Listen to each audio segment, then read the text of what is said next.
Hi Subbies, Happy New Year. Be not alarmed by the fact that I am holding my hand in front of my chest as if there should be something there. I have a new microphone now, and this is my first attempt at recording a video with it. So my model is going to awkwardly stand there holding his hand there as if he also has a microphone when he does not, because I do not have those video editing skills.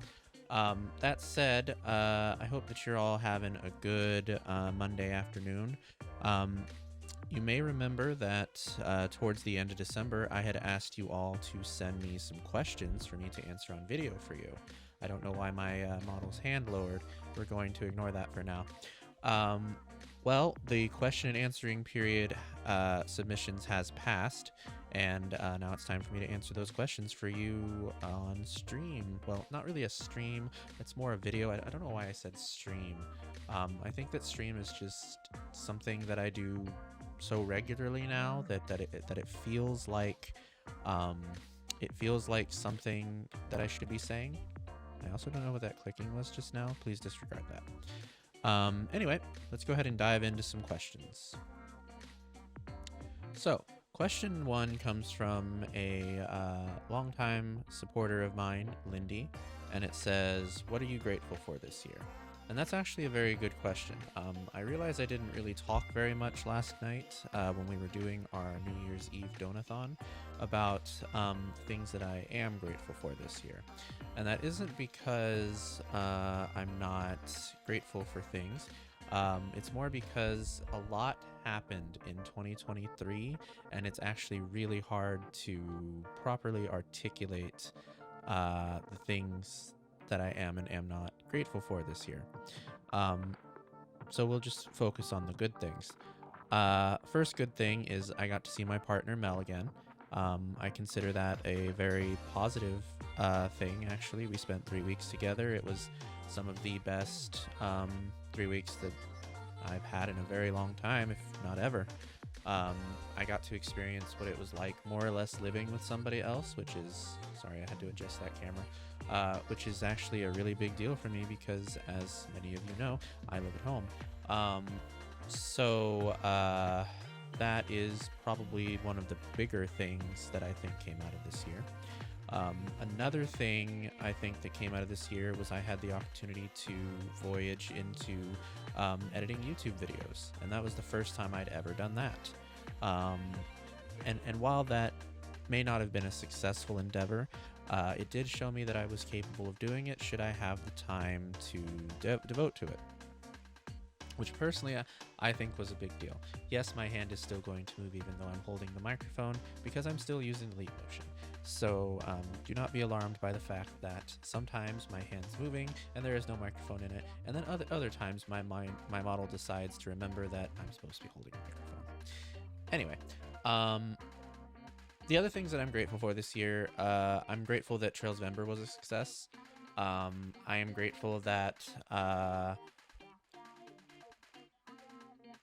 my health hasn't terribly worsened, I guess.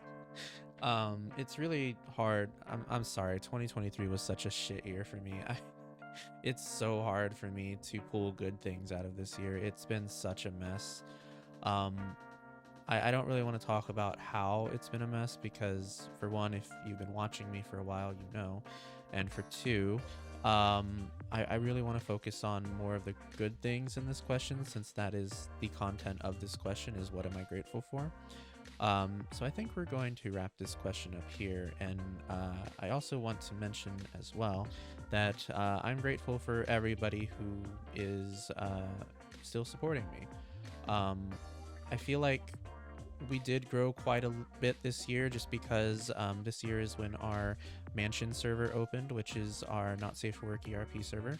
And I feel like that has been a pretty big boost to my overall content. So I'm pretty grateful for that as well. Thank you for the question, Lindy. I hope I answered it sufficiently for you, and if I didn't, I'm sorry. I tried my best. Okay, let's move on. Our next question is from Demonic Cheshire, another frequent supporter of mine, And it says, what is the inspiration for your model? That's a very easy question to answer. I'm sure that this has probably come up some places, or I've probably talked about it on stream. But the inspiration for my model is actually my character from Final Fantasy XIV, who is a Mikote by the same name. I used to play Final Fantasy XIV probably for about 8-9 years. Dominic was the foremost way that I interacted with a lot of my followers on Tumblr. And for a long time, he was also a persona of mine as well. So when Mel and Rose, my partner, offered the idea of making a model for me to do VTubing, it felt like the natural choice because it was already something I was so at home being. The other inspirations came from the fact that both I and Dominic are puppies. My puppy colors are red and black. Dominic's were red and black as well. The purple kind of came about as there was a period of time in Final Fantasy XIV where I just really got tired of his appearance and I just really wanted to settle on something unique. I tried a variety of different hair colors. Red and black was one. I tried blue and black. I tried blue and pink, I think. I'm pretty sure at one point in time I tried white. Purple really stuck to me though. And I think the highlights that I used for him were purple and pink in Final Fantasy XIV. I really don't remember. So many artists forget that he even has highlights that I don't even make a big deal about them anymore. I don't even think he has them in his canon at this point anymore, unless it's something I specifically recall giving him. That really is the long and the short of what inspired my model. When I first started VTubing, I was still playing Final Fantasy XIV, and my model kind of evolved over time from a Mikote to a Doberman, which is what I wanted because the dog that I identify as a puppy is a Doberman, and it's also the dog that Dominic himself identifies as. There was a period of time where Dominic was a Mikote, and then he transitioned to being a full in-canon dog boy in his Final Fantasy XIV roleplay history. So I hope that answers the question, Cheshire. Thank you so much for asking. If that was not detailed enough, I would be more than happy to explain more. All right, let's move to the next question. Question 3 comes from Davin. It says, what does a day of getting pampered look like to you? See, if I had not spent the 3 weeks alone with Mel prior to answering this question, I would not really know how to answer that question, but I do know how to answer it now. A day of being pampered to me is a day where I pretty much don't have to do much of anything, and the person pampering me rubs lotion on like my back or my ass or my feet. I also found that I like to have lotion rubbed on my tits, and just generally doing different tasks for me, like domestic tasks such as cooking or cleaning, but also there's other things as well. I'm fond of using people as footstools, for example, or just kind of having somebody like clean my boots or wash my feet, things like that. Having my nails done is also a pampering activity. We tried it during the trip and it was actually really fun. It hurt because I wasn't able to move my fingers for probably like the better part of 30 minutes or so. But aside from that, it was a lot of fun. Another pampering activity is probably washing my armpits, either like via tongue bath or via like just with a cloth. As some of you are aware, I consider myself a pit dom, so I tend to be pretty musky on most occasions. So pampering could easily be something like that. I actually, as part of our activities, for those of you who don't know, my partner Melon and I are in a consensual adult BDSM relationship, and one of the tasks that I gave her was to wash either my feet or my armpits as part of her domestic tasks. We didn't really get around to that, unfortunately, because we had some other stuff that happened, but it was something I was really excited for, and we even bought a basin to do that with. So yeah, that's pretty much it. Feeding is another thing I think pampering includes, like making me a meal or making me tea or something like that. I would say those are pretty easy go-tos. And then there's, you know, more lewd activities, which I won't talk about because this is YouTube and I would probably get in trouble. But you can probably take a guess at what they are, I'm sure. All right. Thank you for asking the question, Davin. I hope that answer was sufficient to you. Let's move on. All right, Jasper asks, do you like tattoos? Do you want any yourself? If you already have one, describe it. No need to go into detail, though, privacy and such. I used to not be very fond of tattoos, actually, but I have come around to them the more I've gotten into Dominic's character. He has a tattoo himself on his right ass cheek of a paw print because he's a puppy. And I've always wanted to get a tattoo like that on mine, but I haven't gotten one yet. So no, I do not have any tattoos currently. I would say that I'm fond of tattoos in the sense that I could certainly see myself getting one. Not a whole lot of my OCs have tattoos, but tattoos are something I find pretty cool, just from an artistic standpoint. And as for whether or not I would get any myself, the paw print is definitely one. I can't really think of any other tattoos off the top of my head that I would get, but that doesn't mean I wouldn't get them. It just means I can't really think of them right now. So I hope that answers the question, Jasper, and thank you so much for asking it. I really appreciate it.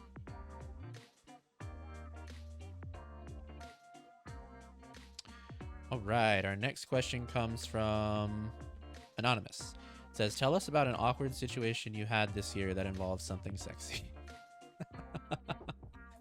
This is another question that I wouldn't have been able to answer if I hadn't been away for 3 weeks staying with my partner. So there wasn't really anything super awkward that happened between Mel and I. We're pretty good about like having fun during sex and stuff like that, especially when it involves kink. But I would say that something that happened to me involving something sexy that I found awkward was my ability to stay on my knees. I have knee pads and I use those during scenes where I'm on my knees. But unfortunately there are some times where the knee pads just don't cut it. And one of those times is when you are in a cabin on all fours on hardwood floors where the planks are not necessarily even. Being in said cabin for such a period of time can actually cause your knees to hurt quite a lot, to the point where they actually start to ache a lot. And you don't realize it until you realize, hey, I'm not having fun anymore. I'm in a lot of pain. Unfortunately for me, I have bad knees to begin with, and this is something that I forget very easily, especially as a puppy player, because a lot of puppy-oriented positions do involve you being on your knees. So yeah, I quickly realized that that is something I need to get better at recognizing. Another thing I think was we tried some bondage for the first time, which is probably really wild to hear me say, considering most, if not all, of my commissions and writing and stuff like that involves bondage to some degree. But I've actually not done a whole lot of that in my real life. So we tried that for the first time, and we tried it involving a kind of spread eagle position, where your arms are above your head and they're like tied to something, and your legs are as well. And I quickly realized that having your arms above your head can actually be very painful if you do not have them in the correct position. But also at the same time, the bed that we used was a little bit weird because there were bars on the bed, which made it easy to tie somebody up to, but the angles were a little bit hard because the bars were smooth and they were solid. And they weren't like bars that had like a headboard underneath or anything like that. They were bars that just went straight down all the way to the bottom of the bed, so it's a little bit weird. I think that would probably be the biggest awkward situation I can think of, and like I said, it wasn't really awkward because of anything anyone did. It was more awkward because of me and my own personal limits, which I need to get better at recognizing. I just don't have a lot of experience with it yet. I'm sure it might be a little bit surprising to hear, but I am not somebody who's done a whole lot sexually in real life. Dominic's done far more than I have, and I actually write him doing things far more than I have, because part of what I do is I learn about my own identity through him. So yeah, I hope that answers the question, Anonymous. Thank you so much for asking it, and let's move on. All right, our last question is, what goals do you have for next year? I talked about this a little bit on the stream yesterday. I think my biggest goal for this year is to get more into doing audio content. One of the things that I want to try this year that I haven't yet is to do paid audios. So that's like different audio things over Fansly that you can purchase, mostly in a sexual nature. Kind of similar to the audios I tried experimenting with earlier this year over on YouTube and stuff like that, to where it's like role plays or prompts or something like of that nature. And a big goal of mine is to get better at managing audio now that I have a microphone and a mixer. I would like to bring things to the point where I actually feel like the sound that I'm providing to all of you who are watching me is good, and something that you enjoy listening to. Not that I've received many complaints or anything like that. There are memes, obviously, in my channel of me being like legendarily bad at sound stuff, just because I don't know a whole lot of things about sound, and it's complicated, and I get really upset really easily when it comes to me not being able to be heard on stream, or the sound being crunchy on stream, etc., and so on. It actually used to be a very big complex to me, to the point where I would never listen to anything that I did because I was so bothered by the fact that I sounded really bad on stream. But I'm hoping to get better at that this year. I hope that the Fansly audios go well. I think that they will. I'm not really too sure if I'll be able to stick to the once a month schedule that I have planned, but I'm hoping that I can. Another goal that I have this year is I would like to see Mel again. I mean, we already kind of have that in the works. I don't really know when it will be, but I'd like to be able to see her probably at her place this time, because we usually alternate, and that would be really cool. And trying to think. I know there was something else, but I really can't remember off the top of my head. Sorry. I think that's gonna have to be it. I really can't remember anything else like right now, goal-wise, that I want to mention. So I hope that suffices, Anonymous. If it doesn't, I'm sorry. You are more than welcome to message me and ask me in more detail about these things if you'd like. But yeah, that's all the questions. Thank you guys so much for participating. I hope that you found this interesting, or I hope that you enjoyed the gift. I usually give gifts back to my community in the form of like art commissions or something like that, but unfortunately I don't have the money for that this year, so I'm not able to do that. But I hope that you enjoyed this video. This is my very first time ever recording with a microphone, so I am personally pretty excited to see how it sounds. And yeah, if it goes well, I'm sure this will not be the last time. Okay. I hope that you all have a good rest of your New Year's Day, subbies, and I'm looking forward to seeing you this week when we stream again. Bye-bye.